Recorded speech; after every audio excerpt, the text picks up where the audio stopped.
जब भी आपको पैसों की जरूरत पड़ती है तब आप अपनी फिजिकल ज्वेलरी को गिरवी रख के इसके ऊपर लोन ले सकते हैं और यहाँ पर अपने फाइनेंसिस के रिक्वायरमेंट को फुलफिल कर सकते हैं। तो आज के इस वीडियो में मैं आपको एक ऐसी ही स्कीम के बारे में बताने वाला हूँ जहाँ पर आप अपने फिजिकल गोल्ड को गिरवी रख के गोल्ड लोन ले सकते हैं। आज के इस वीडियो में मैं आपको बताने वाला हूँ SBI के गोल्ड लोन के बारे में। अगर आप गोल्ड लोन के लिए अप्लाई करना चाहते हैं या आपने गोल्ड लोन के लिए अप्लाई किया है तो आज की वीडियो आपके लिए बहुत ज्यादा इंपॉर्टेंट होने वाली है। सबसे पहले बात करते हैं कि आखिर गोल्ड लोन होता क्या है। गोल्ड लोन एक ऐसे इन्वेस्टमेंट करने का ऑप्शन है जहां पर आप अपने फिजिकल गोल्ड को बैंक के पास गिरवी रखते हैं और बैंक इसके अगेंस्ट में आपको लोन देता है। अगर मैं गोल्ड लोन के इंटरेस्ट रेट की बात करूं तो मार्केट में गोल्ड लोन का इंटरेस्ट रेट अदर लोन्स के कंपैरिजन में बहुत कम होता है। तो चलिए शुरू करते हैं आज की वीडियो को और सबसे पहले जानते हैं SBI गोल्ड लोन के बारे में सब कुछ। तो सबसे पहले जानते हैं कि आखिर SBI के गोल्ड लोन के लिए आप अप्लाई कैसे कर सकते हैं। अगर आप गोल्ड लोन लेना चाहते हैं तो गोल्ड लोन लेने के लिए आप SBI बैंक के किसी भी ब्रांच में जा सकते हैं।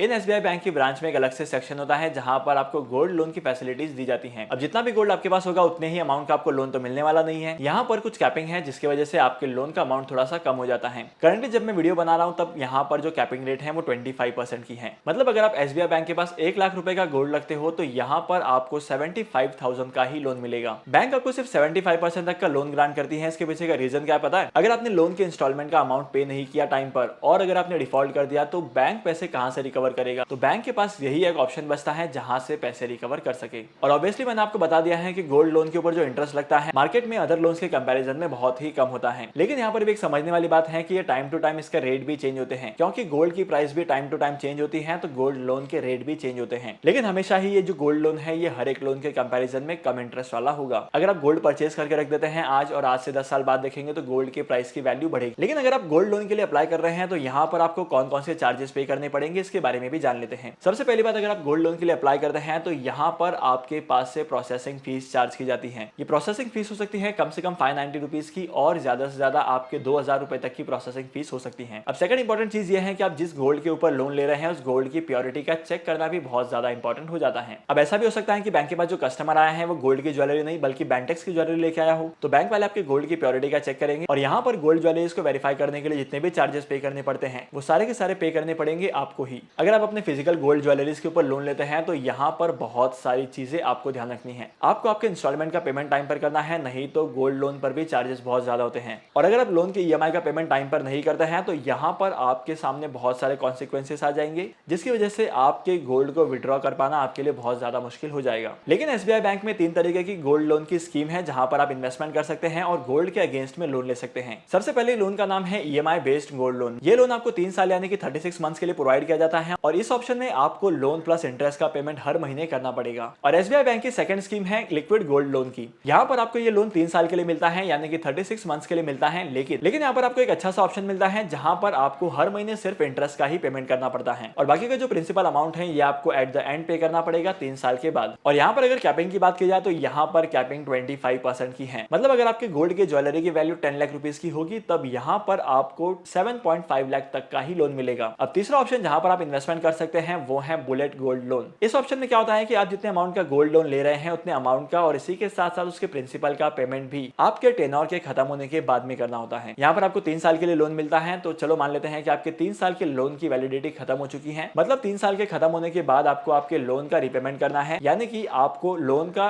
Principal amount plus interest amount दोनों एक साथ ही पे करना है। अब तीनों गोल्ड लोन के ऑप्शन में से आप कौन से गोल्ड लोन के लिए अप्लाई करेंगे मुझे कमेंट सेक्शन में जरूर बताना। अगर आप गोल्ड लोन के लिए अप्लाई करना चाहते हैं तो आपके पास से पैन कार्ड मांगा जाएगा, आपके पास से आधार कार्ड मांगा जाएगा, आपके पास से KYC के डॉक्यूमेंट्स मांगे जाएंगे और इसी के साथ साथ आपका सिविल स्कोर भी चेक किया जाएगा। लेकिन जब भी आप गोल्ड लोन के लिए अप्लाई करते हैं तब यहाँ पर आपके पास से कोई भी इनकम प्रूफ नहीं मांगा जाता है, क्योंकि आपने बैंक के पास आपके गोल्ड की ज्वेलरी रखी है तो यहाँ पर ये इनकम प्रूफ नहीं पूछते हैं। लेकिन अगर आपका सिविल स्कोर अच्छा होगा तो आपको लोन का अमाउंट भी अच्छा खासा मिल सकता है। तो आज के इस इंपॉर्टेंट वीडियो को यहीं पर खत्म करते हैं और होप करता हूँ कि आज की वीडियो का कंटेंट आपको वैल्यूएबल लगा होगा। अगर आपने आज के इस वीडियो से कुछ नया सीखा है तो इस वीडियो को लाइक करना, इस वीडियो को शेयर करना। मैं आपको मिलूंगा अगली वीडियो में नए टॉपिक के साथ, एक इंटरेस्टिंग टॉपिक के साथ। तब तक के लिए signing off, happy investing and good bye.